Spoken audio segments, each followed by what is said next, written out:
Présidente, vous avez bien compris, monsieur le ministre, chers collègues, que l'objet de ce débat, ce n'était pas de jeter l'opprobre sur un secteur d'activité, le secteur bancaire en l'occurrence, ni de stigmatiser telle ou telle banque, mais on s'appuie sur des éléments factuels. Les banques dont il est question aujourd'hui, qui ont eu ces pratiques, ont été citées dans la presse, la BNP Paribas, Crédit Agricole, HSBC, Société Générale.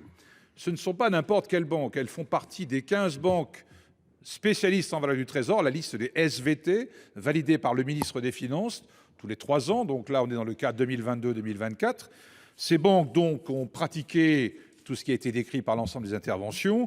Autrement dit, elles nous font perdre des recettes fiscales et gagnent de l'argent avec ces pratiques-là, puisqu'elles perçoivent une commission.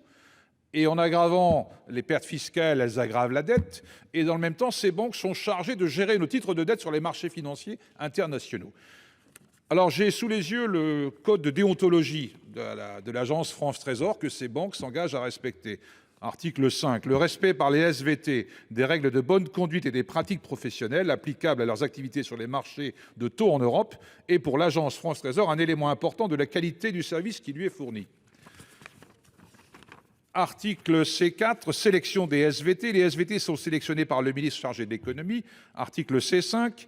En cas de manquement aux engagements de la présente charte, l'agence France Trésor peut décider de suspendre le SVT de toute ou partie de ses opérations pour une période qu'elle détermine et abaisse l'appréciation qualitative du classement annuel.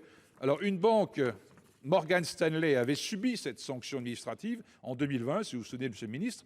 Elle avait été suspendue de ses fonctions de août 2020 à novembre 2020 pour être ensuite rétablie dans ses fonctions. Je pose la question, est-ce qu'il est indépendamment du travail que la justice mène en toute indépendance, et on a tous le respect profond de cela, le PNF est en action, les investigations sont en cours, on attend les résultats, mais administrativement, est-ce qu'il est éthiquement supportable de maintenir ces banques impliquées, ou au moins les suspendre un petit moment? Est-ce qu'il est supportable qu'elles gèrent encore aujourd'hui nos titres de dette compte tenu de toutes ces menaces qui pèsent sur leur tête et sur leur réputation, qui n'est pas une mince affaire? Merci.